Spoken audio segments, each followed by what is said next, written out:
This is the Poltergeist. Opened May 1999 at Six Flags Fiesta Texas in San Antonio.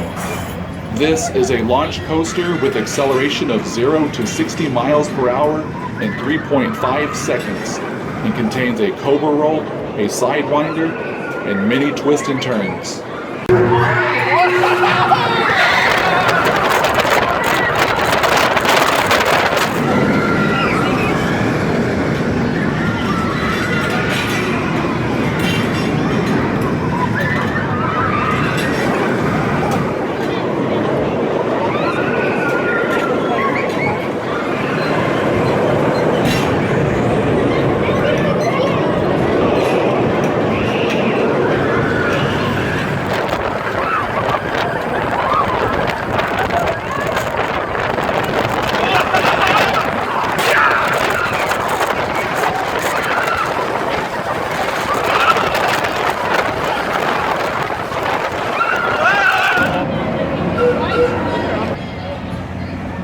Once again, thanks for watching. If you enjoyed this video, please like and subscribe.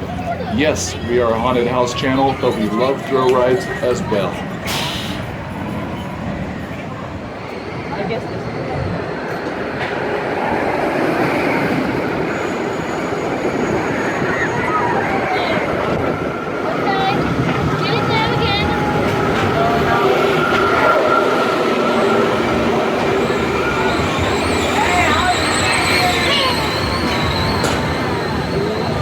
Okay.